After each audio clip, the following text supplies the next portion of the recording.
terorisme tadi. Kemudian adapun kalimat ini memang kita kita ngambil copy paste dari eh, satu buku yang ditulis oleh Bahru Naim, yang mana ini adalah teroris yang bergabung ke ISIS, ya. Jadi dia menulis satu buku yang berjudul sebuah perjalanan rahasia. Ya, kata pengantar yang pertama adalah ini yang ditulis. Ya. Jadi Bapak Ibu sekalian, kita lanjut bagaimana sebenarnya terorisme ini tidak simsalabim begitu ya. Jadinya langsung simsalabim atau jadi gitu ya. Tapi itu melalui proses-proses. Nah, proses-proses dan eh, tidak waktu 1 2 hari ya. Walaupun memang ada, kita bisa memprogram atau setting orang itu bahkan 1 jam bisa menjadi radikal dan 1 jam bisa menjadi teroris. Ya. Tapi ini yang umumnya adalah secara prosesnya adalah yang bagaimana dengan marhalah-marhalah, atau bagaimana dengan bertahap-tahap. Baik Ibu sekalian, kita lanjut. Yang pertama ini kaitan dengan bagaimana langkah-langkah eh, merekrutmen anggota. Ya. Langkah-langkah merekrutmen anggota ini ada beberapa cara ya, tetapi ini adalah sebenarnya adalah tahapan-tahapannya. Tahapan yang pertama adalah dalam dalam dakwah. Jadi kita ini sepakati dulu bahwa pada saat ini kami kembali kepada ingatan lama kami. Jadi artinya baik yang berkaitan dengan dakwah, berkaitan tarbiyah, berkaitan dengan amaliyat, berkaitan dengan hijrah dan jihad ini masih pemahaman-pemahaman yang dulu, gitu. Supaya nanti kita bisa feedbacknya seperti apa begitu ya. Jadi dakwah ini, jadi sudah kita ketahui bersama bahwa pengertian dari dakwah ini adalah kegiatan bersifat mengajak, mengajak atau memanggil. Ya. Nah, dalam prinsip dakwah mereka, ya, yaitu mereka menggunakan ya istilah-istilah jihad juga, ya, istilah-istilah jihad juga, yang mana ini kita nggak perlu kita bahas lagi di dalam materi ini, karena dia akan panjang nanti waktunya terkait dengan pemahaman jihad mereka seperti apa dan seperti apa gitu ya. Kita pahami aja lah bagaimana keumumannya. Nah, dalam berdakwah mereka ini akan melihat dulu ya, terutama yang pertama ini. Jadi ada tahapannya. Yang pertama ini adalah bagaimana mereka itu merubah musuh menjadi netral. Adapun musuh-musuh yang mereka sebut adalah yang pertama mungkin ya seperti satu di bawah ini ada misalnya katakanlah togut ya. Kalau togut ada pemerintah, negara dan sebagainya.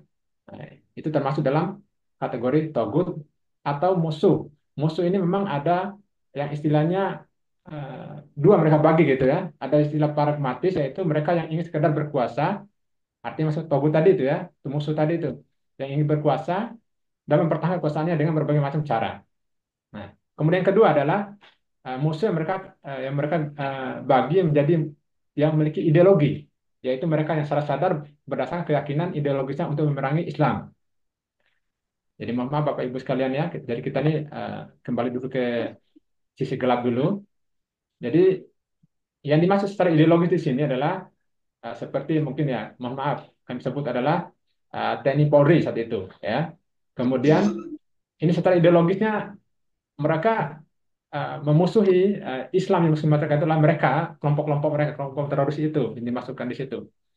Kemudian ada juga mereka yang dimasuk di sini adalah secara ideologi ini adalah eh, orang-orang yang memang di luar agama Islam yang kerap memusuhi Islam gitu ya, seperti mungkin kejadian seperti di Poso gitu ya, ada kelompok-kelompok ekstremis dari orang Kristen yang secara ideologinya mereka itu adalah memang memerangi umat Islam kan. Ini yang dimaksud dengan secara ideologi kan.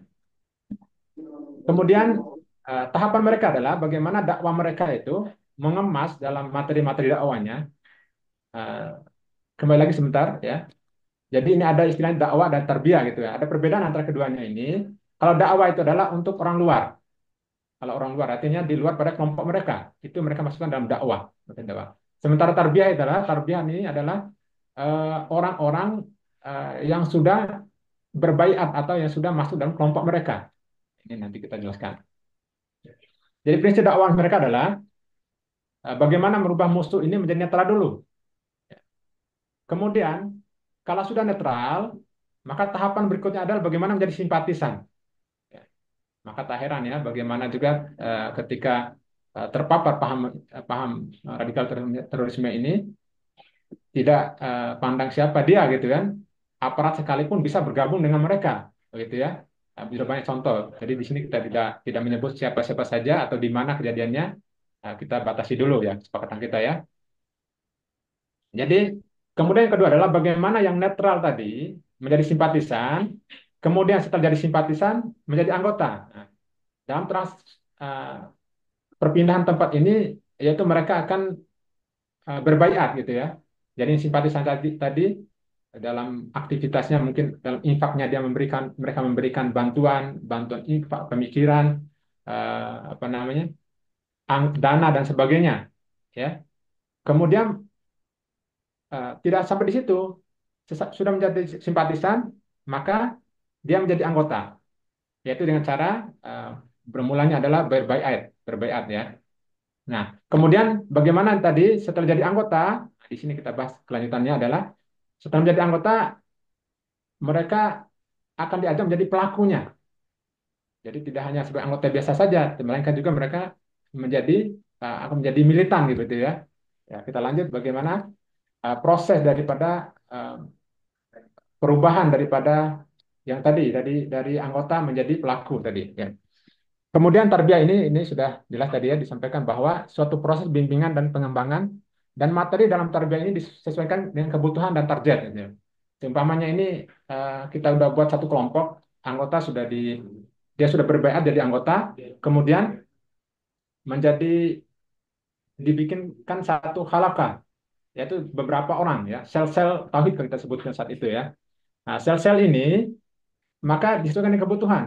Kalau kemampuannya dia dalam uh, berikutnya nanti ya, kalau kemampuannya dia dalam hal seumpamanya dalam terbiah ini kita bagaimana mereka ini kita didik untuk menjadi uh, pencari fai. Fai itu bahasa kita itu adalah saat itu adalah bagaimana merampok milik-milik orang-orang kafir itu ya. Yang disebut kafir itu ya termasuk negara dan sebagainya itu ya. Nah, itu bank-bank uh, negara itu termasuk bagian daripada uh, yang bisa diambil fai itu ya, yang jadi target itu. Nah, maka materi yang disusun di situ dalam tarbiyah itu adalah materi-materi kaitan dengan bolehnya mengambil fai. Fai dalam arti di sini adalah uh, han- harta rampasan begitu. Ya. Ini disusun dalam tarbiyah. Ya. Jadi ini kalau syaratnya adalah jadi jadi anggota. Nah, kemudian berikutnya ketika dia menjadi anggota maka uh, mulailah pengembangan skillnya terhadap mereka itu. Ya. Yang pertama adalah pembentukan skill dasar. Nah, jadi skill dasar ini adalah bagaimana dalam fisik mereka itu kuat gitu ya. Ya, seperti mungkin mereka kuat apa namanya berpush up sekian kali gitu, yang umpamanya 30 kali sehari dan sebagainya gitu ya. Kemudian dia mampu berlari eh, 2 kilometer dengan target waktu maksimal 12 menit dan sebagainya. Dia mampu berenang, bertahan dalam air itu 15 menit dan 30 menit dan sebagainya. Nah, ini adalah pembentukan skill dasarnya. Nah, kemudian eh, masih banyak skill dasar yang lainnya, termasuk dulu dalam menyupir ya, kemampuan dalam menyupir, kemampuan dalam eh, membawa motor ini bagian juga. Karena kalau kita udah tanamkan satu kelompok tadi dalam FAI gitu ya, dalam pengambilan FAI, maka ada satu orang yang harus pandai motor dan pandai nyetir mobil gitu ya. Ya. Kemudian ada dasar ya, ada skill lanjutan ini. Skill dasar ada bentuknya skill lanjutan. Ya, sebentar saya coba eh, untuk supaya bisa rileks sebentar ya. Saya coba tampil satu video ya.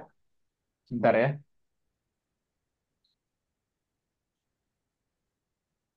Saya coba tampil satu video. Jawab. Tampil video nih saya nih, video nih.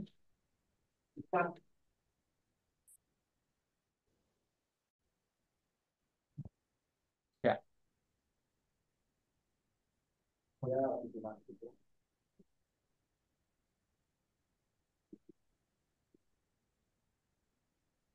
ini video ya, kita lihat video ini bagaimana.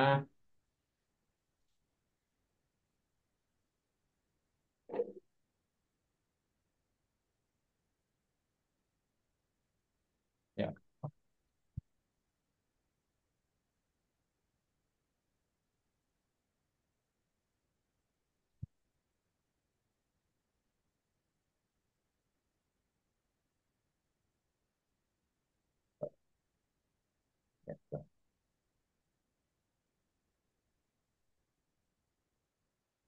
Ya.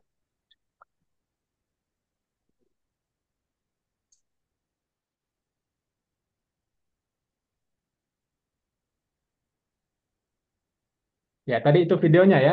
Itu video bagaimana pembentukan skill lanjutan. Nah, jadi kalau dia udah mampu dalam segi fisiknya, apa namanya dari fisiknya, kemudian ada skill lanjutan. Skill lanjutan ini adalah pakai kaitan dengan dia tuh secara militan bisa belajar yang lebih tinggi lagi daripada itu, yaitu seperti engineering gitu ya. Yang tadi kita lihat tadi ada satu kejadian, ini kejadian di Provinsi NTB ya. Jadi kami tidak menyebutkan nama dan detail lokasinya, tapi itu terjadi di NTB, yang mana ini bahan yang digunakan itu eh, nggak sampai 50.000 harganya kalau kita kelasnya. Tapi mampu membunuh orang dan mampu apa namanya kalau satu mobil Innova terbaru itu di kemudian taruh taruh bahan itu hancur ya, hancur berkeping-keping juga. Ya. Ya. Ini satu. Jadi hanya hanya ini ini kaitan dengan skill lanjutan. Bahkan masih banyak yang lain yang mungkin saya nggak bisa terangkan di sini yang kaitannya skill lanjutan, bahwa bahkan juga adalah diajarkan juga bagaimana melumpuhkan seperti barakuda dan sebagainya, itu hanya eh, dengan 20 apa namanya 20.000 gitu ya, ditanam paku kemudian ditonjolkan model landak laut itu dari selang-selang air itu juga bisa mereka pelajari gitu ya. Ya. Jadi ini pembentukan skill dasar ini dan skill lanjutan ini adalah terjadwal uh, dan disesuaikan dengan kebutuhan itu. Ya. Kemudian selanjutnya ini pola pembentukan skill daripada anggota ini, pembentukan skill dasar dan pembentukan karakternya. Ya. Jadi dari sini dari anggota tadi, kemudian dia dibentuk skill dasarnya, kemudian dibentuk karakternya. Nah, setelah itu kalau sudah eh, nanti pembentukan karakternya ada materi-materi tertentu gitu ya. Nah, kalau sudah dibentuk skill dasar dan karakternya, maka ditesting lagi ya ini. Sekian banyak orang ini ditesting lagi, mampu apa tidak gitu kan. Nah, kalau dia tidak mampu, kembali ke atas. Artinya kembali kepada pembentukan skill dasar lagi. Kalau dia lulus, maka lanjut ke bawah. Jadi laskar kalau kita sebut di sini ya. Laskar kemudian lanjut pada skill dasar. Kemudian, nah ini pembentukan karakter ini yang dipakai ya. Yang bisa materi-materi yang umumnya dipakai adalah seperti ini, yaitu mereka dididik bagaimana dalam hal keamanan, dalam hal keamanan. Jadi mereka bagaimana dalam hal keamanan berkomunikasi dan sebagainya gitu ya. Terutama berkomunikasi ini ada di dalam, kalau menggunakan laptop itu menggunakan Asror namanya. Asror, ada Asror Mujahidin dan sebagainya gitu kan. Kalau dalam HP itu namanya AMN Al Mujahidin, itu yang untuk ekskripsi data dan saling berkomunikasi satu sama lain gitu. Kemudian ada juga namanya 10 prinsip Askari ya. Ini ditanamkan juga ini. Tapi ini dalam bentuk halako-halako gitu ya. Tidak semuanya anggota itu mendapatkan materi ini. Ya. Tetapi untuk level kiada, level pemimpin itu atau level koit-koitnya, kepala-kepala divisi itu wajib tahu ya, gitu ya. Kemudian yang kedua adalah adab-adab mujahid, kita sebut di situlah. Jadi adab-adab mereka itu, ini ada materinya yang mungkin kita bisa share nanti ya. Ya. Pelaksanaan juga ini eh, terjadwal dan kondisional, menyesuaikan dia. Jadi tidak harus di kelas gitu ya, bisa di gunung-gunung, di parit-parit dan sebagainya ini. Kemudian selanjutnya adalah tahapan berikutnya adalah persiapan amaliyat hijrah dan jihad ini ya. Jadi kalau anggota tadi sudah masuk dalam proses apa namanya, sudah menguasai skill dasar dan sebagainya, maka ini persiapannya melakukan amalan. Dia mempraktekkan daripada apa yang dia dapat itu. Ya, kalau yang bagian FAI ya FAI gitu ya, bagian engineering engineering gitu. Jadi masing-masing punya bagian dan punya eh, apa namanya tugas masing-masing begitu. Nah, terkait dengan ini juga mereka ini bisa melakukan secara individu. Karena memang ada beberapa orang itu tidak bisa bermain kelompok. Jadi dia harus bermain sendiri gitu ya, lebih Maka dibiarkan begitu. Tetapi dalam prosesnya ini antara proses transit antara waktu mereka ini adalah mereka itu harus memisahkan diri dengan kelompok yang dulu supaya kelompok yang dulu tuh aman gitu gitu ya. Jadi mereka mereka tuh dibenci dan sebagainya lah gitu. Intinya mereka tuh harus dikucikan dulu ini kalau yang sendiri ini. Kemudian yang berkelompok ini adalah dengan cara mereka hijrah dulu ya. Artinya hijrah kalau kita contohkan di sini mereka eh, apa namanya karena pengertian dari iman, hijrah dan jihad begitu ya. Jadi mereka mau hijrah dulu baru bisa bertarung. Nah, contoh mungkin kalau kita dari NTB gitu ya, harus berangkat menyeberang ke Poso dulu untuk bertarung di sana gitu ya. Berangkat ke Suria untuk bertarung atau mungkin ke Moro, Filipina dan sebagainya. Nah, ini adalah uh, pada puncak daripada pengkaderan itu atau perekrutmen ada per anggota itu ya. Jadi nanti kita bisa berkembang dari tanya jawab lah. Karena saya juga ini ketika menjelaskan ini juga pada sekalian ini agak deg-degan juga ya dalam artian masih banyak yang sebenarnya saya sampaikan. Maunya itu saya sampaikan semua, tetapi karena batasannya waktu, kemudian yang menjadi audiens saya itu saat ini adalah kan kebanyakan kebanyakan daripada penyuluh agama atau ARK itu sendiri ya. Kalau seandainya aparat ya berbeda lagi karena materinya berbeda kalau dengan eh, karena eh, karena penyuluh agama ini adalah cenderung pada konsep gitu ya, pada konsep. Jadi ini materi ini yang bisa saya paparkan ya. Kalau pada aparat ya memang berbeda. Jadi kita detail ya, harus detail tempatnya, detail siapa gitu kan. Kemudian bagaimana caranya juga itu kita detail sehingga ketika ada kejadian dengan sikap-sikap, sifat-sifatnya mereka itu diketahui itu kelompok mana yang bermain, kelompok mana yang melakukan amalan daripada jihad tadi sebut dengan uh, amaliyat itu ya. Bentar.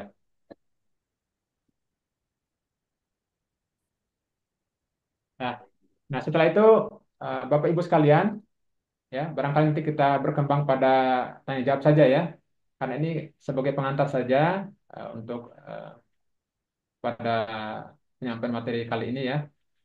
Terus terang saya sendiri ini kalau menyebutkan semuanya kayaknya berat gitu ya.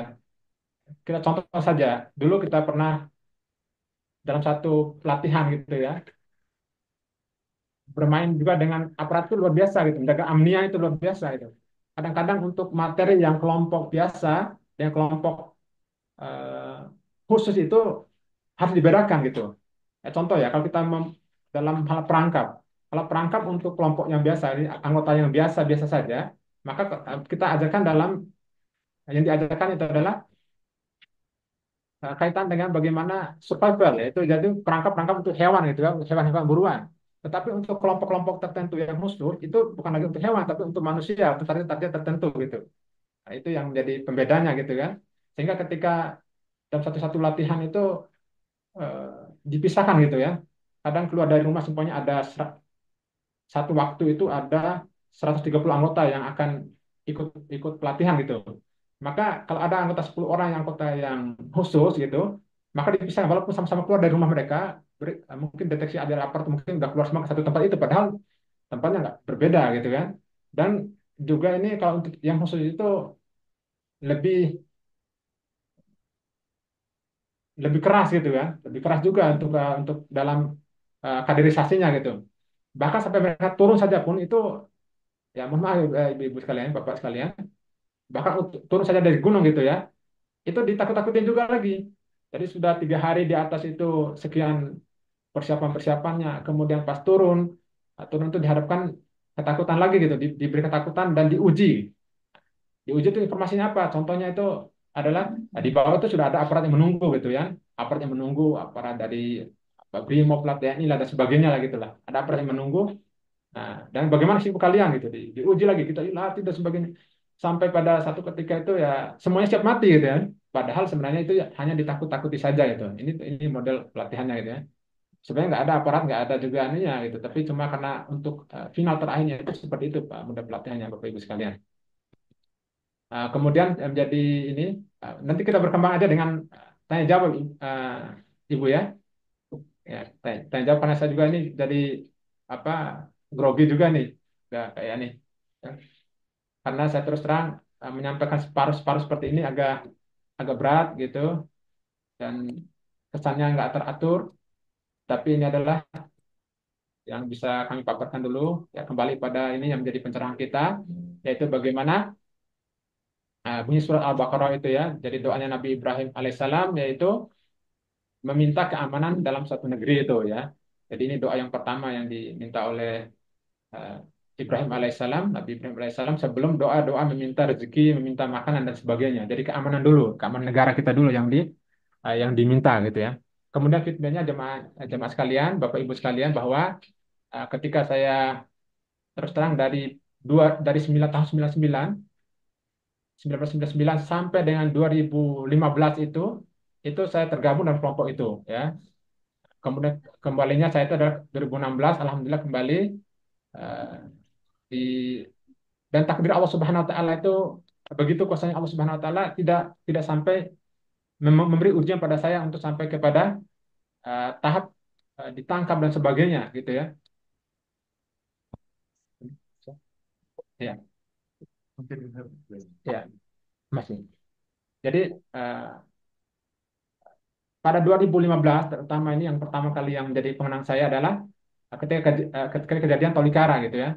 Nah, ini saya baca dulu tadi informasi dari ARK yang dari Papua tadi bahwa ada eh, apa yang pemuka masyarakat di sana yang menolak dibentuknya UBK apa namanya FKUB.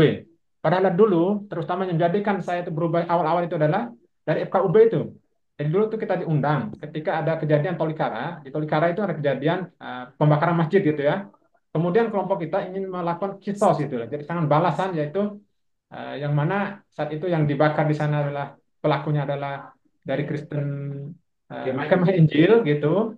Nah, kemudian di sini kita cari juga yang di Bima ini cari juga mana mana gereja yang Kemah Injil gitu untuk menjadi sasaran untuk amaliyat tadi. Ya, kalau teman-teman saat itu sudah siap semua gitu kan, karena memang udah eh, mereka mau istilahnya kisah gitu ya. Kalau di sana dibakar, di sini juga dibakar begitu. Anehnya. Makanya saya tadi kaget juga tadi ada apa namanya ada ada ada pemuka masyarakat di sana menolak pembentukan FKUB gitu ya.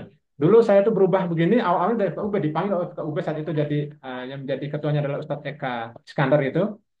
Jadi saya menjadi kita diundang untuk membicarakan masalah Tolikara itu. Setelah pada keputusan bersama bahwa kita percayakan masalah di sana adalah kepada aparat TNI dan Polri gitu. Maka saat itu saya kembali pada kelompok kita gitu kan, membicarakan bahwa kalau kita berbuat di sini, maka kita akan tambah dibenci oleh masyarakat gitu kan. Ya. Maka keputusan bersama dari PFKUB tadi, hasil pertemuan saya tadi adalah bahwa kita serahkan pada aparat pemerintah begitu.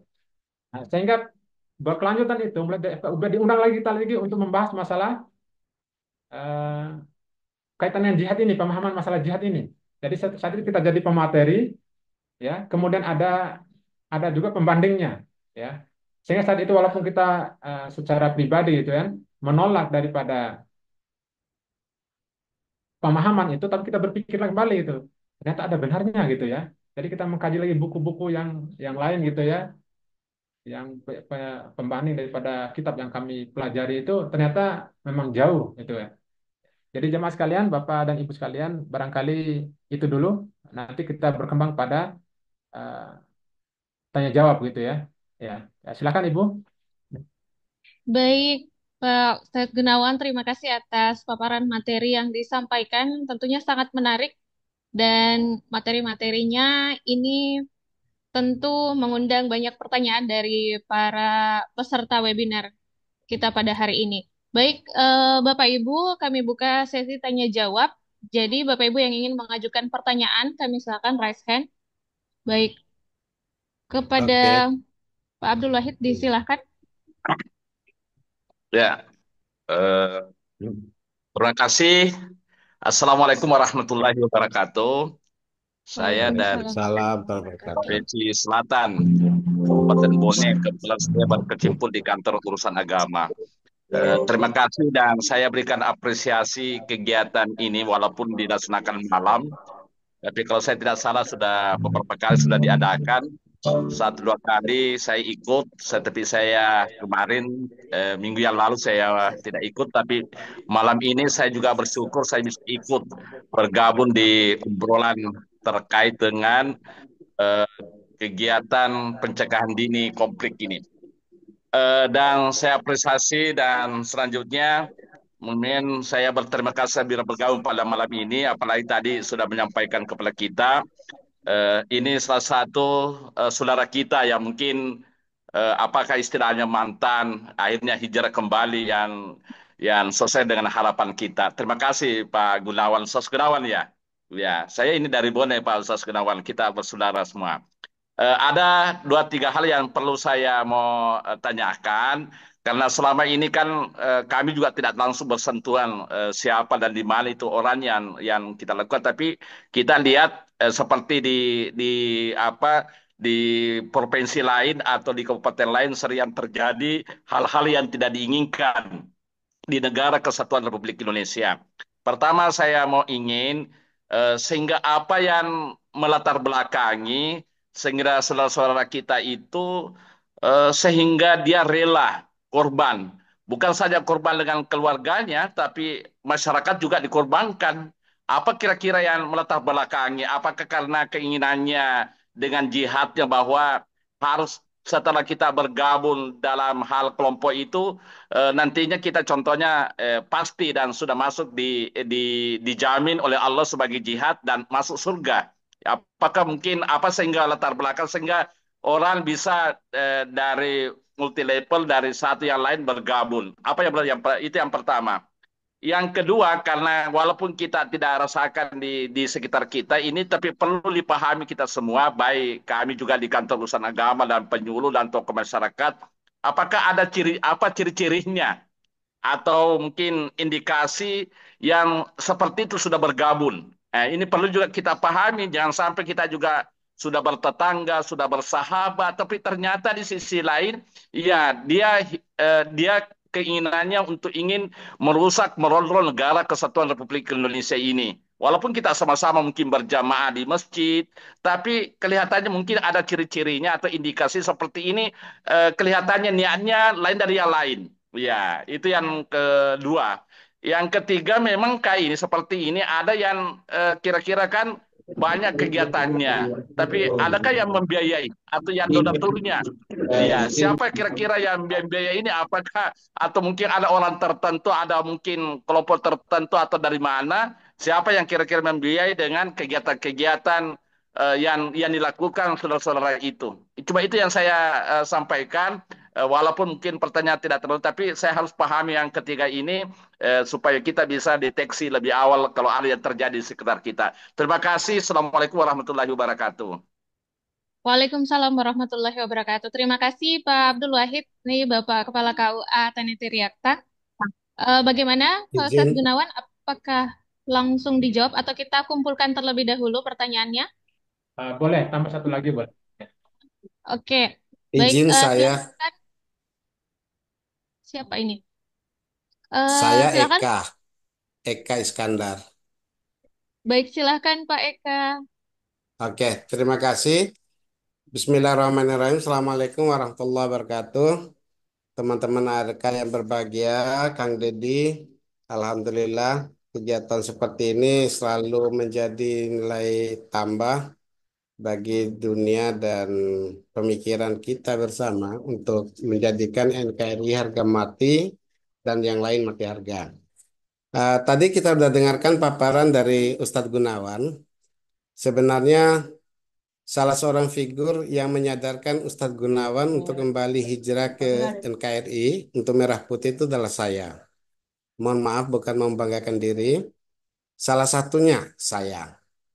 Eh, Kami yang disampaikan oleh Ustadz Gunawan tadi benar. Kalau kami tidak cepat melakukan tindakan untuk mengadakan pertemuan pada kasus Polikara 2015 itu, mungkin Bima akan bercerita beda dengan yang lain gitu. Akhirnya Alhamdulillah awal mula kami bertemu dan berteman dengan Ustadz Gunawan tuh di situ. Untuk diketahui oleh seluruh sahabat-sahabat RK seluruh Indonesia, saya ini orang yang menjadi target operasi pertama dari Ustadz Gunawan untuk diselesaikan hidupnya di muka bumi ini, karena memang saya dianggap sebagai orang yang akan menghancurkan Islam dari dalam. Itu pengakuan beliau. Dan terlihat sekali pada saat saya sebagai ketua FKUB dari 2006 sampai 2018 itu beliau-beliau ini sama jemaahnya melihat saya tampil di gereja, tampil di pura, tampil di wihara dan sebagainya, maka mereka berkesimpulan bahwa ini adalah sangat berbahaya yang akan menghancurkan Islam dari dalam. Tetapi ramuan-ramuan berikutnya kami memberikan sebuah ruang dan waktu bagi Ustadz Gunawan bersama dengan jemaahnya untuk bisa melakukan autokritik terhadap pikiran-pikiran tentang jihad, tentang togut, dan sebagainya, yang menjadikan ini adalah malinterpretasi terhadap konsep teologis yang berdasarkan dari ayat dan hadis yang berkaitan dengan konsep jihad. Pada suatu hari kami mempertemukan antara Islam moderat dengan Islam Igaras untuk bahas bersama tentang konsep jihad itu sesungguhnya seperti apa. Pada tatanan definisi, alhamdulillah sama, tujuannya sama, tetapi pada wilayah aplikasi jihad itu sendiri berbeda-beda. Dalam pandangan jihadnya Islam moderat misalnya, ketika ada masjid yang belum selesai, itu bagian dari jihad kita untuk kita selesaikan. Ada panti asuhan yang belum terselesaikan dan tidak mampu mengayomi anak yatim. Itu kita harus berkarya untuk bisa eh, panti asuhan itu bisa survive dan sebagainya. Sehingga landasan realnya adalah kontekstualisasi ayat yang diaplikasikan dalam wilayah sosial kehidupan bermasyarakat.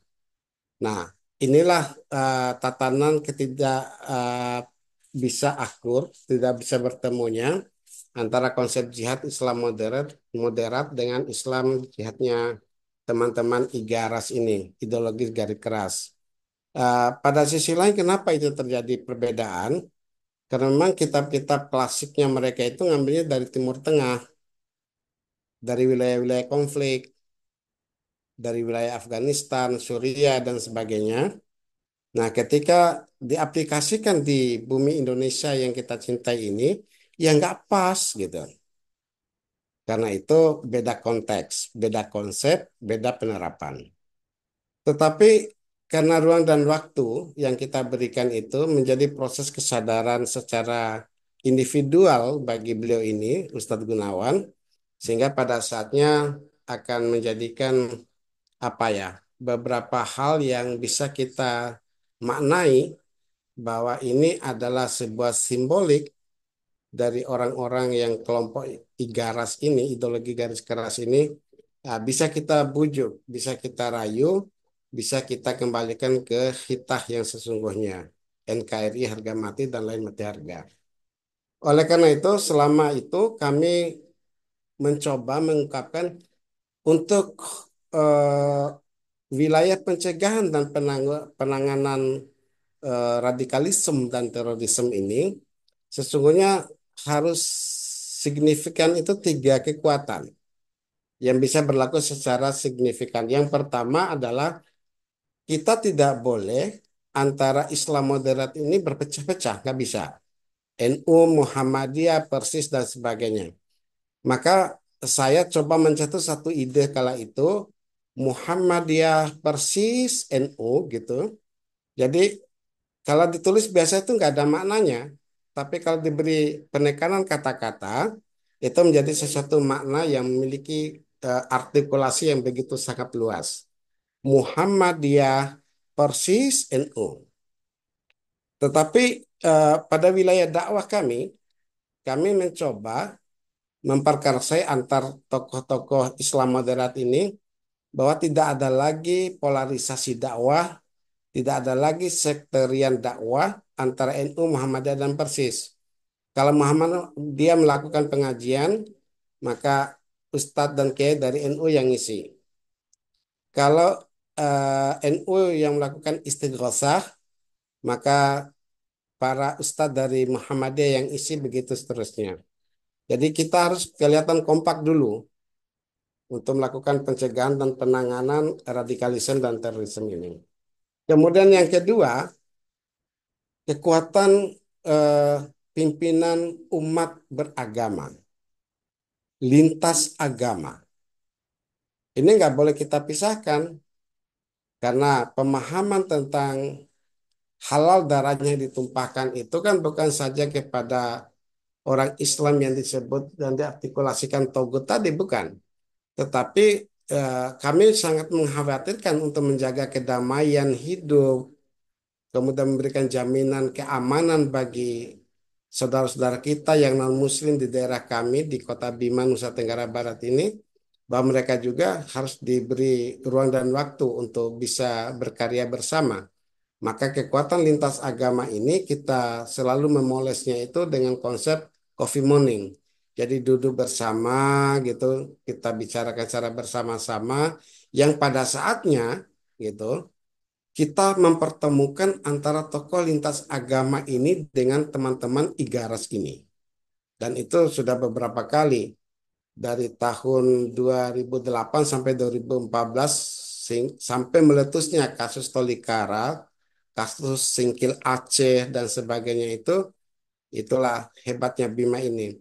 Kenapa saya sebut hebatnya Bima ini? Para ARK yang budiman, Bima ini unik.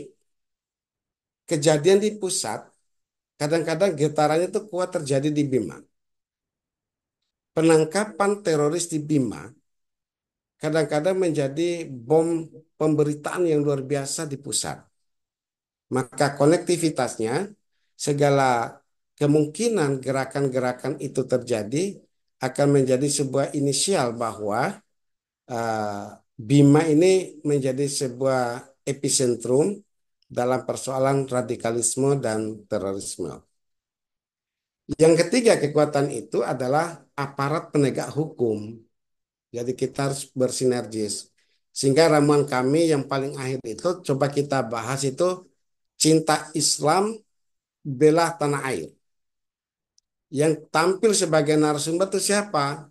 Amir-amir mereka ini dari tokoh JAD, JAS, FUI dan sebagainya itu tampil semua untuk memberikan sebuah narasi yang berorientasi pada dialog kebangsaan yang sesungguhnya kami telah berhasil menanamkan wawasan kebangsaan kepada mereka ini. Nah, upaya sebenarnya ini terjadi seakan-akan kita menarik benang dalam tepung, tapi tidak juga menjadikan mereka merasa terjebak, tetapi kita mengajak mereka berdiskusi. Ada beberapa kesalahan langkah-langkah para tokoh Islam untuk melakukan pendekatan terhadap teman-teman ideologi garis keras ini, radikalisme dan terorisme ini, Bapak Ibu sekalian. Yang pertama cenderung kita membawa egosentrik kita ketika bertemu dengan mereka. Seharusnya ketika ketemu dengan tokoh-tokoh mereka ini, kita pakai aja konsepnya datang, duduk, diam, dengarkan. Pikiran-pikiran yang mereka sampaikan itu nggak boleh kita bantah walaupun berbeda konsep pemikiran dengan kita. Kenapa? Hasil rajukan, datang, duduk, diam, dengarkan itu nanti kita bisa follow upin dalam rencana tindak lanjut kita untuk coba kita kumpulkan lagi teman-teman si ideologi kita untuk kita bahas kira-kira keinginan mereka seperti apa dari silaturahim itu. Nah, selama ini yang diperagakan adalah orang-orang para ulama datang itu membawa konsep bahwa mereka yang pintar sehingga menjadikan mereka tetap sebagai musuh. Yang kedua, kami selama ini dari 2008 sampai sekarang ini tidak pernah memandang mereka sebagai musuh.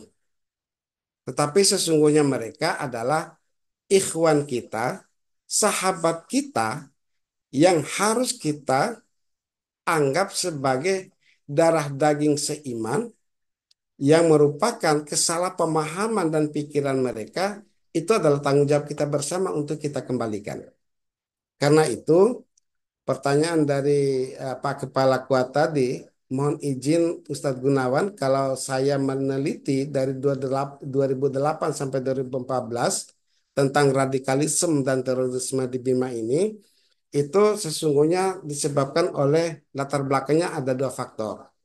Yang pertama karena faktor kebodohan, dan yang kedua karena faktor kemiskinan.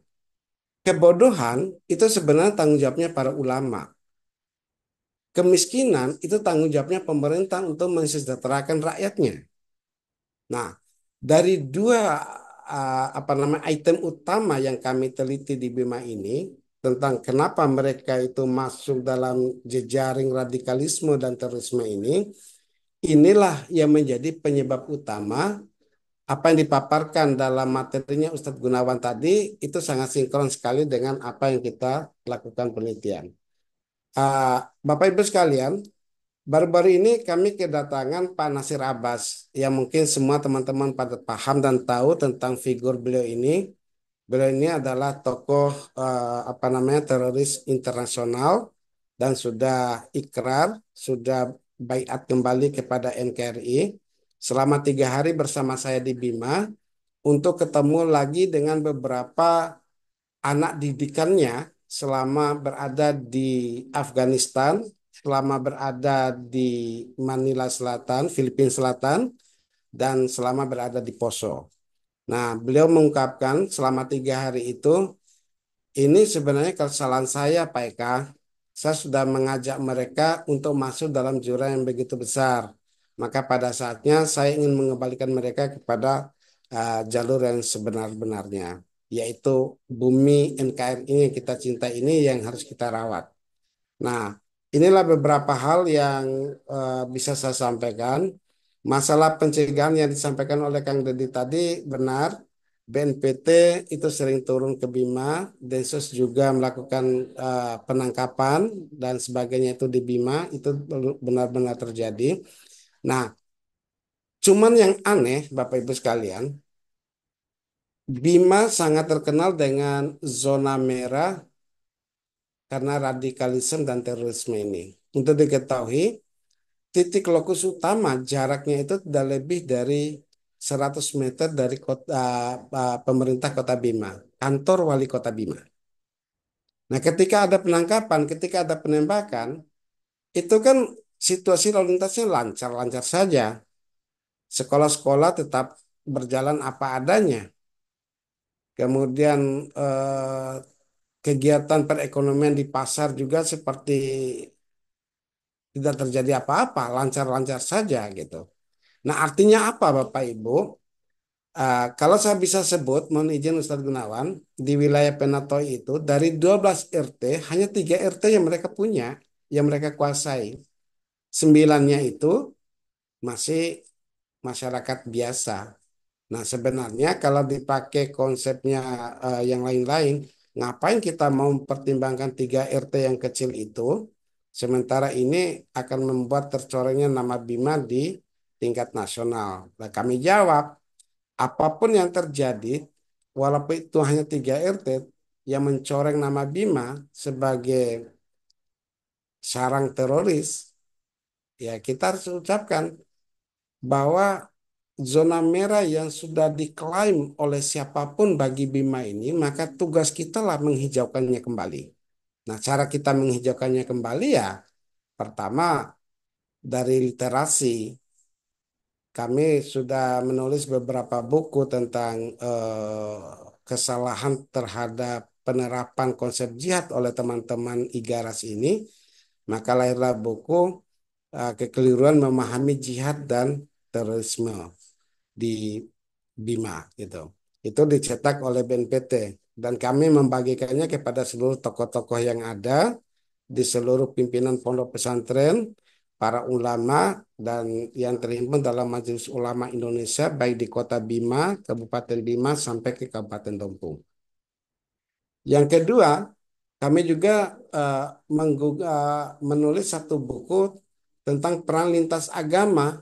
Kita menulis judulnya adalah Pemuda Emas Lahir Batin.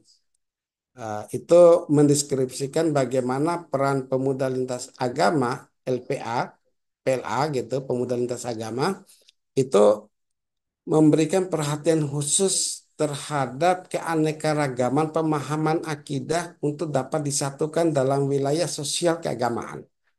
Maka kami ciptakan iklimnya itu kalau orang Islam yang melaksanakan Lebaran Idul Fitri dan Lebaran Haji, maka teman-teman pemuda lintas agama yang non-Muslim itu yang jaga. Nah, ketika ada Natal, kemudian Tahun Baru, maka pemuda-pemudi Islam dari Hindu Dharma dan dari Konghucu, Tionghoa dan sebagainya itu bergabung jadi satu kekuatan untuk kita amankan dan memberikan rasa aman dan damai bagi umat Kristen melaksanakan apa namanya tuh hari rayanya. Nah, ini adalah bentuk-bentuk partisipasi kebangsaan yang dipoles melalui wilayah kedaerahan untuk kita jawab bahwa Bima itu dalam kondisi tertentu aman-aman saja dan inilah secuil upaya untuk menghijaukan kembali zona merah yang sudah dikadung dicap oleh eh, orang di luar Kota Bima. Mungkin untuk sementara itu dulu Mbak Cici. Dan saya kembalikan kepada Ustadz Gunawan. Terima kasih. Assalamualaikum warahmatullahi wabarakatuh. Waalaikumsalam warahmatullahi wabarakatuh. Terima kasih Pak Eka atas pencerahannya bagaimana upaya pencegahan terorisme di Bima itu sendiri. Baik, bagaimana Ustadz Gunawan Ya, untuk baik. menjawab pertanyaan? Disilakan. Baik, kita kembali kepada ya tadi sudah pemaparan dari Ustadz Eka sudah luar biasa, sudah menyampaikan ya. Jadi kita kembali pada tadi yang terkait dengan eh, latar belakang tadi sudah jelas ya, Bapak ya. Itu terkait memang ada terlepas dari dua latar belakang itu yang menjadi mereka kenapa bisa menjadi terorisme itu yaitu terkait dengan kebodohan dan kemiskinan begitu. Nah, itu berpengaruh sekali kalau masalah perut ini. Jadi, nah, jadi kembali ke sini, bagaimana selain daripada kebodohan tadi, maksudnya adalah dalam satu kesatuan dakwah, tarbiyah, ini kan, ini ada orang-orang itu sendiri. Nah, ibaratkan itu kita dalam satu apa namanya hierarki struktural itu ada syariah-syariahnya atau divisi-divisinya. Yang bagian dakwah dia tugasnya dakwah saja, mengajak umat dan sebagainya, memberikan pencerahan-pencerahan bahwa yang langkah-langkah yang mereka lakukan itu benar gitu. Ini dakwah ya. Kemudian ada tarbiyah. Tarbiyah ini bekerja sendiri juga ya, bekerja lagi tetapi mereka tetap ada koordinasi. Kemudian ada lagi syariah-syariah yang lain ya. Ya seperti dai ya. Saya sebut syariah dai. Dai ini itu bukan nama orang ya. Dai ini data dan informasi. Kita ada syariah itunya yang berperan juga ketika ada binaan-binaan baru. Nah, binaan-binaan baru ini bisa langsung ini bukan dari dakwah atau tarbiyah saja, langsung pembentuk skill dia. Itu ada juga yang cepat seperti itu. Jadi ini bukan ini hanya eh, apa namanya urutan-urutan eh, normalnya sebenarnya ya pembentukan ini juga bertahun-tahun gitu ya. Tidak cukup 1 2 tahun gitu untuk membentuk seseorang untuk menjadi yang mapan benar-benar mapan. Artinya yang tidak prematur gitu kan. Kalau yang hanya semangat gitu kan, baru gabung sebulan melakukan langsung menyerang aparat dan sebagainya ini yang prematur ya. Jadi enggak, bukan yang militan itu. Itu yang lahir dengan yang tidak mulai dari dakwah dan tarbiyah tadi. Kalau yang mulai dari tarbiyah, dari dakwah, kemudian pembentukan skill dan sebagainya, urutan seperti yang kami gambarkan dalam sini itu lebih militan, Pak, lebih dan lebih mendunia gitu ya. Beberapa tokohnya mungkin nggak bisa sebutkan di sini sudah jelas mereka itu adalah memang militan gitu ya dalam aktivitasnya. Nah, kemudian bagaimana indikasinya? Ini sebenarnya bisa dilihat ya kalau kita dia itu cenderung eksklusif mereka ya eksklusif mengucilkan diri ya ini yang pola pembentukannya itu yang tidak sampai dari awal tadi beda kalau yang dari mulai tarbiyah dan sebagainya lebih militan mereka tuh lebih bisa terbuka lebih apa namanya lebih kadang-kadang dia tuh seorang guru ngaji, seorang ustadz dan sebagainya, lebih lebih militan gitu, dalam artian dia dalam menyembunyikan eh, pemahaman-pemahamannya. Ya, kalau yang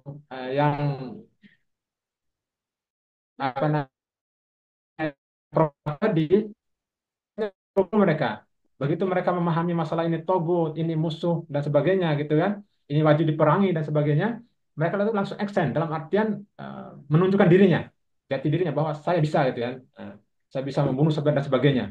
Nah, ini berbeda ini ya. Dan indikasinya yang ini lebih lebih lebih mudah terbaca gitu ya, baik orang umum maupun apalagi aparat gitu ya.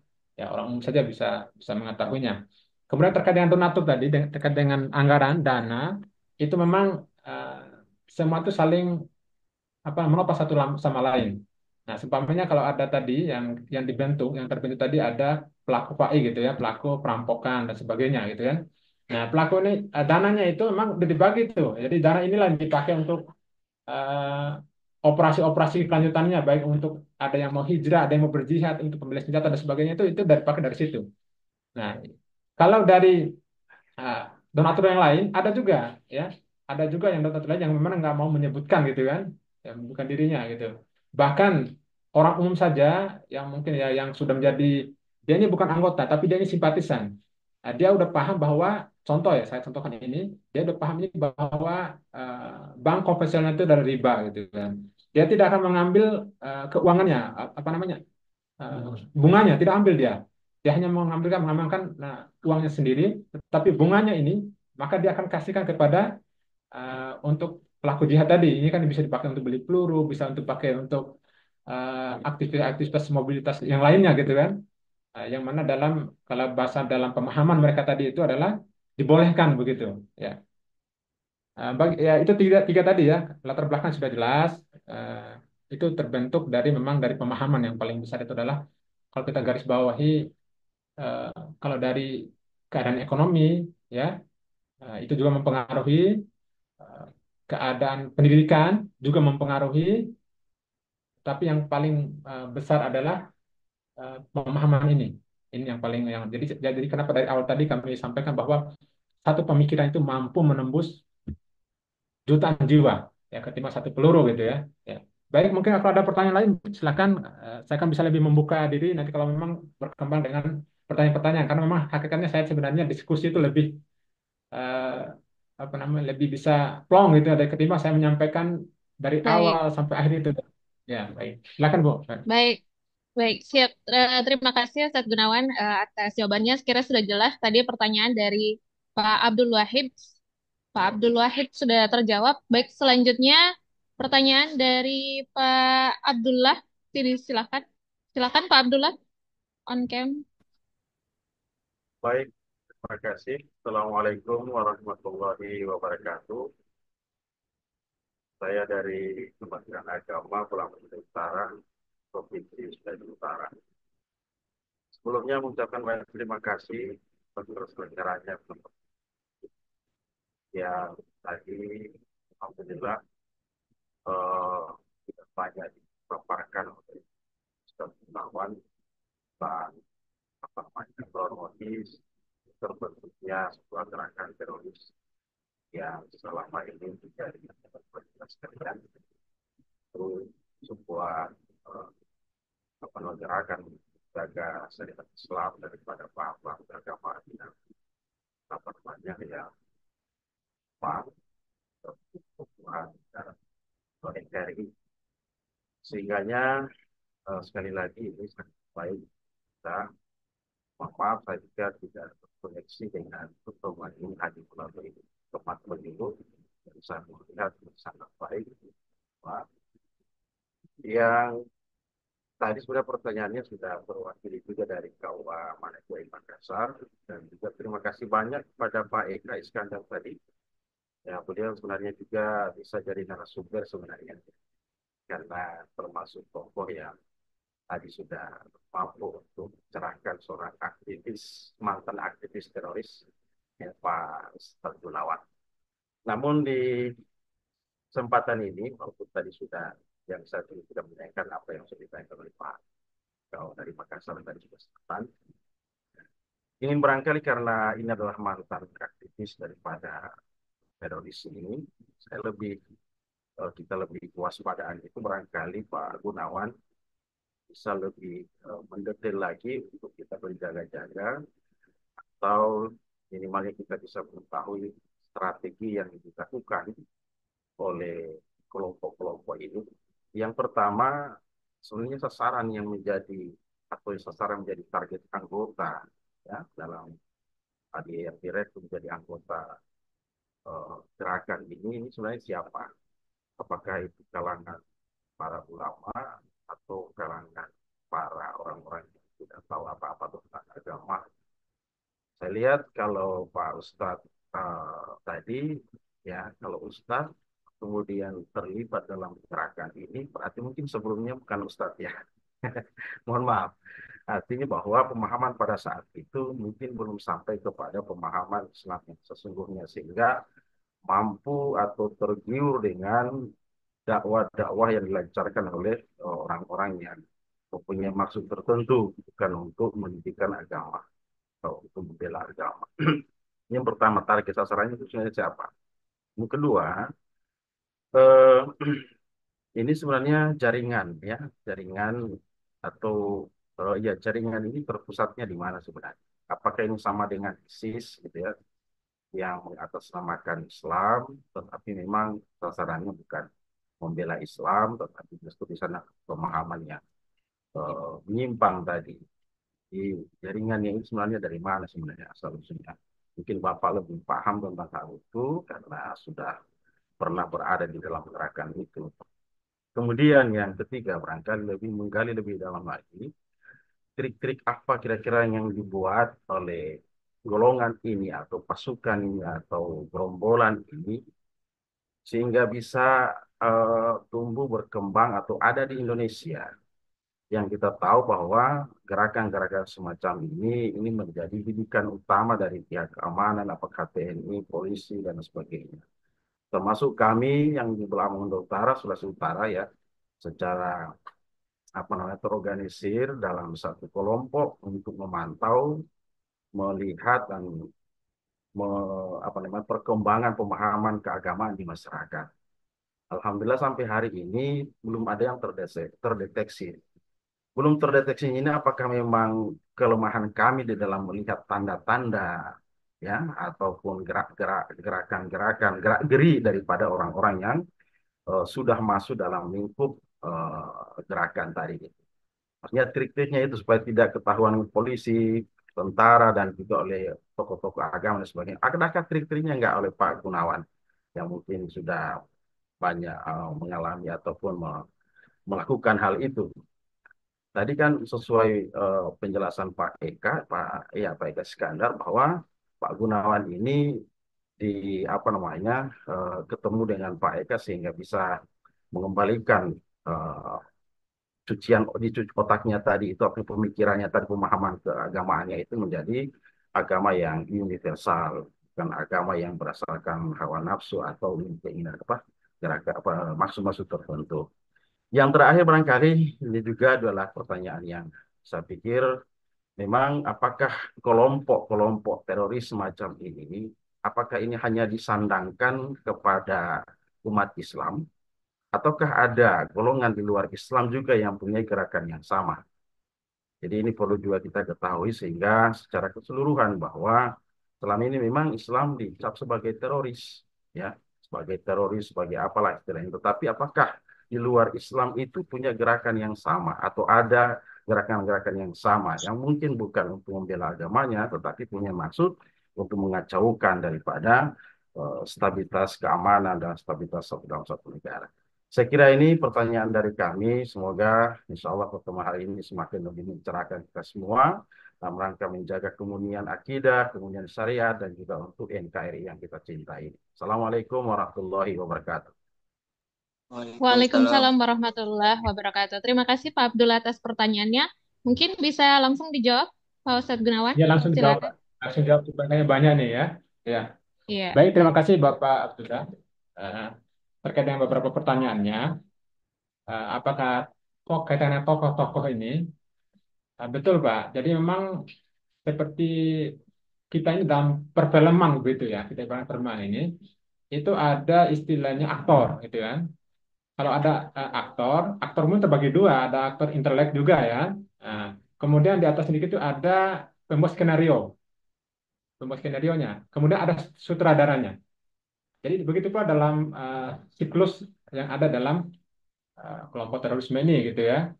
Jadi eh, ada tokoh-tokohnya ya, kemudian ada juga aktornya. Tapi selama ini kan yang muncul gitu kan aktor-aktornya karena memang kan kaitan dengan regulasi hukum kan regulasi di Indonesia kan yang melakukan itu yang menjadi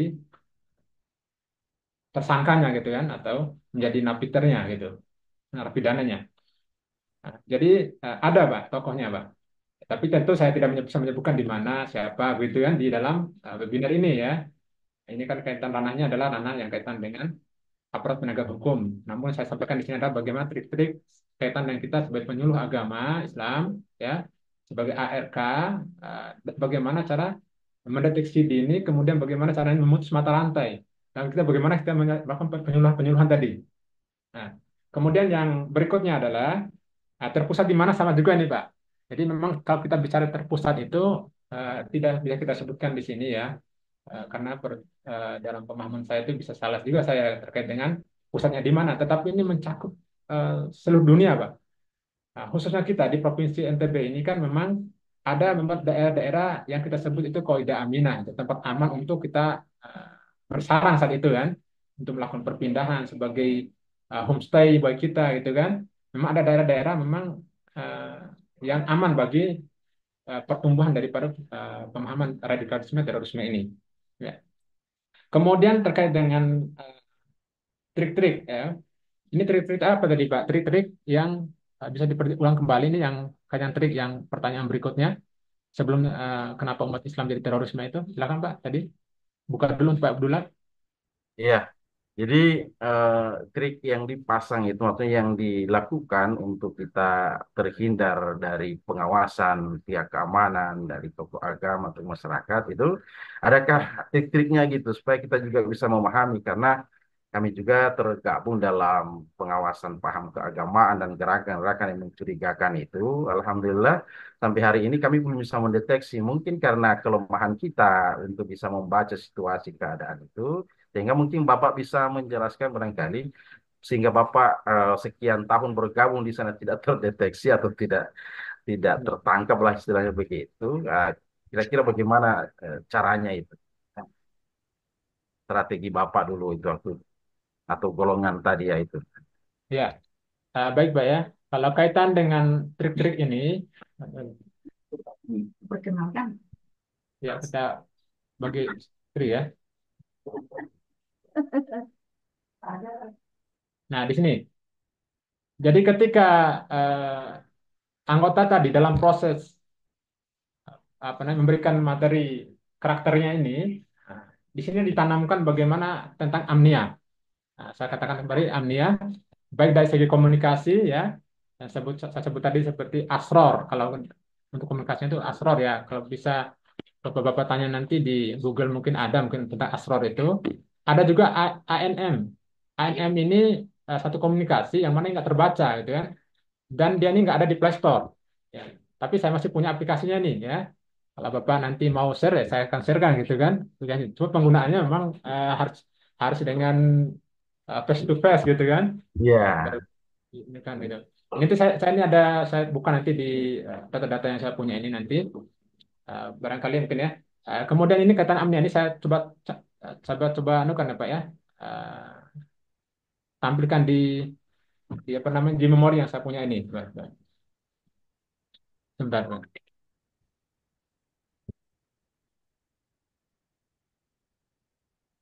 Sebentar ya.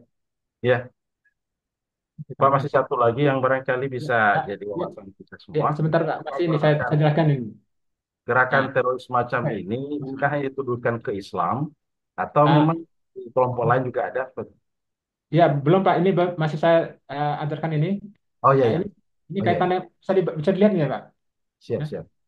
Coba nih lihat semuanya nih. Coba.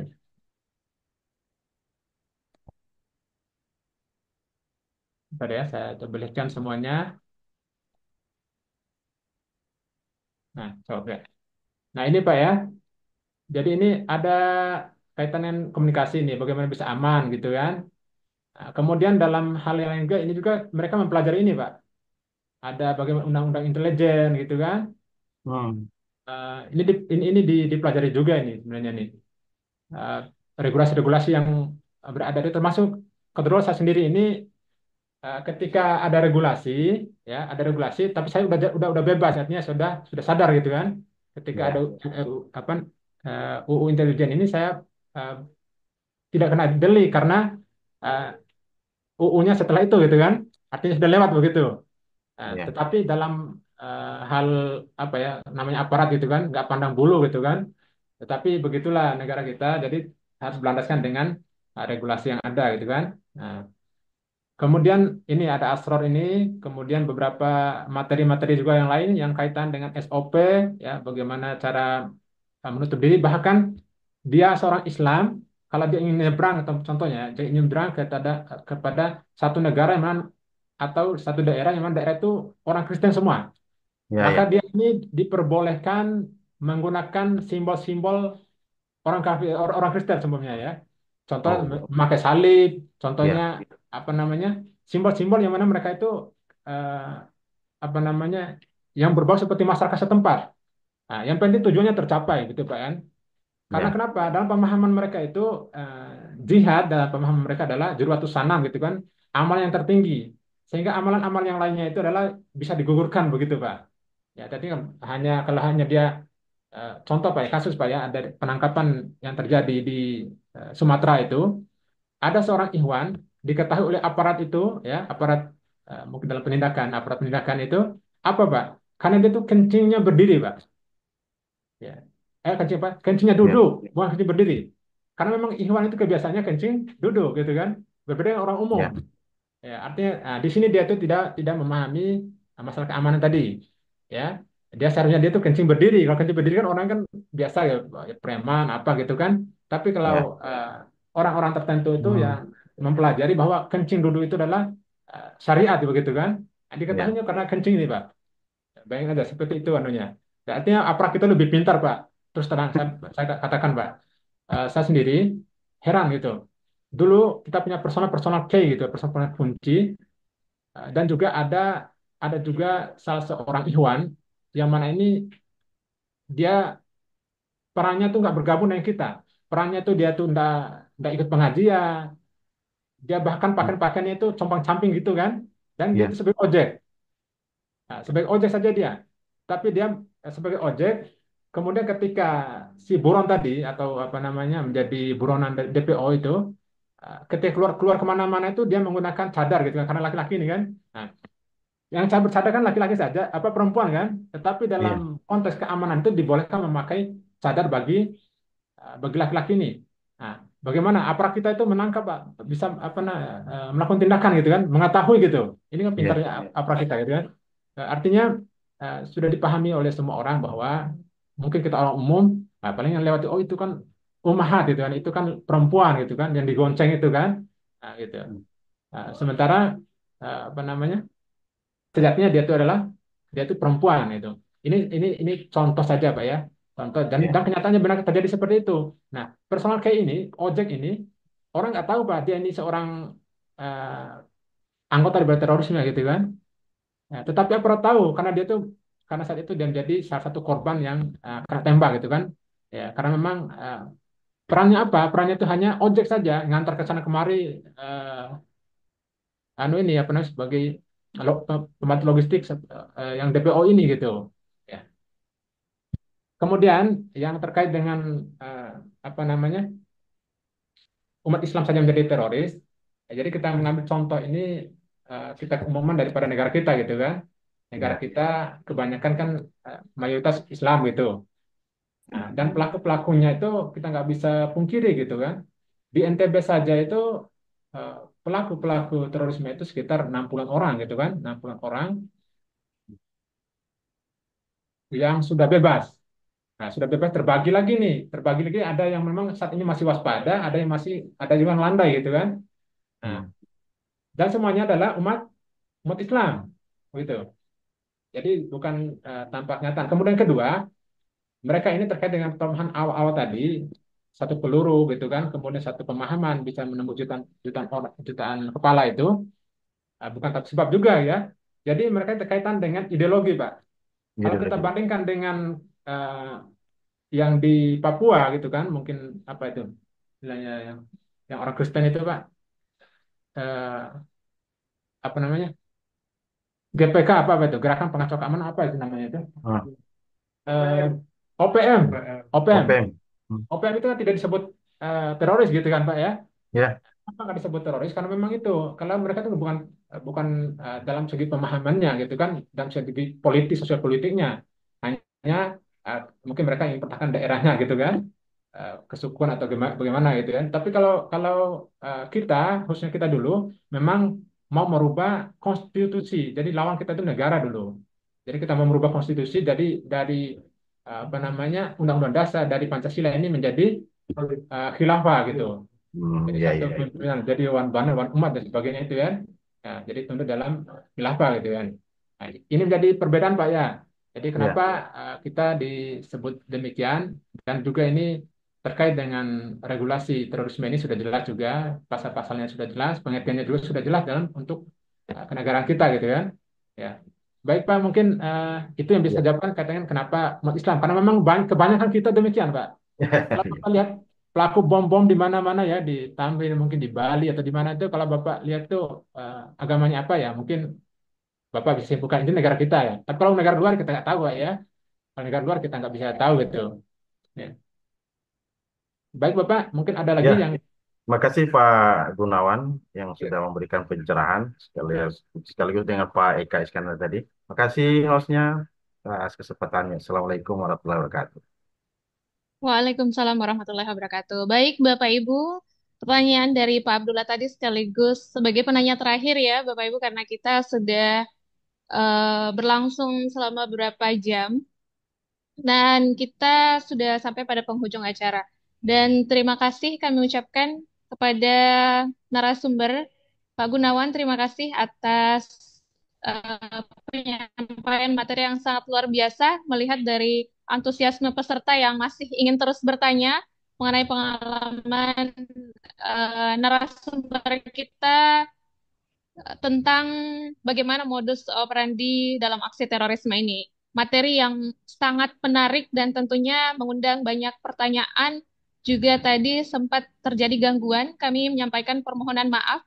Pada saat awal Zoom tadi terdapat gangguan dikarenakan ada beberapa kendala teknis.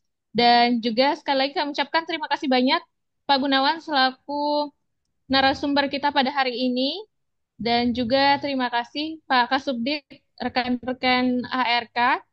Dan kami ingatkan kepada seluruh peserta untuk mengisi form daftar hadir untuk mendapatkan sertifikat dari panitia. Baik, dari paparan tadi cukup sangat menarik dan kita dapat memahami bahwa ancaman terorisme ini tidak hanya melibatkan kekerasan fisik, tapi juga mencakup pola-pola yang cukup rumit dan tersembunyi, dan tentunya itu sangat memerlukan kewaspadaan kita semua. Diskusi kali ini mengingatkan kita bahwa pemahaman mengenai modus operandi dalam terorisme ini adalah langkah awal yang penting dalam upaya pencegahan, khususnya kita sebagai ARK. Dan ini juga membuat kita semakin sadar bahwa peran semua elemen masyarakat, mulai dari pemerintah, aparat, hingga masyarakat luas, ini sangat penting untuk membangun ketahanan bersama dalam menghadapi ancaman terorisme ini. Baik, sekali lagi terima kasih Pak Kasubdit, Pak Ustadz Gunawan, dan rekan-rekan yang sudah bersedia hadir dalam diskusi kita pada hari ini. Dan sekali permohonan maaf jika terdapat kekurangan atau kesalahan teknis dan selama pelaksanaan diskusi. Terima kasih kepada semua yang sudah bersedia meluangkan waktu berpartisipasi aktif dalam diskusi ini dan juga kepada seluruh panitia. Akhir kata, saya Cici Zuhria sebagai moderator pamit undur diri. Semoga kita semua tetap semangat konsisten dalam menjaga perdamaian dan keamanan di Indonesia. Sebelum kita akhiri, mari kita melakukan sesi foto bersama. Kami mohon Bapak Ibu untuk mengaktifkan kamera. Baik, kami akan pandu mulai dari Oh, layar bentar, pertama. bentar, Bu. Oke, baik.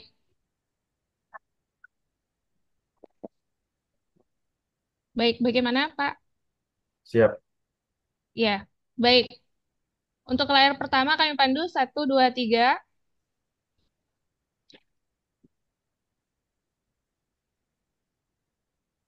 Baik, lanjut. Untuk selanjutnya 1, 2, 3.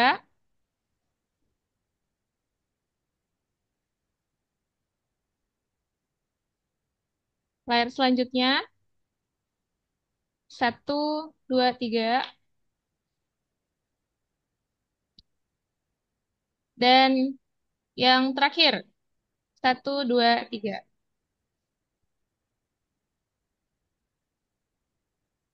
Baik, sekali lagi terima kasih Bapak Ibu yang sudah berkenan hadir pada malam hari ini dalam diskusi kita yang cukup menarik. Dan mohon maaf, kami akhiri. Wassalamualaikum warahmatullahi wabarakatuh. Waalaikumsalam warahmatullahi Wabarakatuh. wabarakatuh. Selamat malam Bapak Ibu. Terima kasih Pak. Terima kasih Pak. Terima kasih Bapak Ibu. Aman selamat dari musibah gunung meletus. Semuanya Yang pertama, bermanfaat.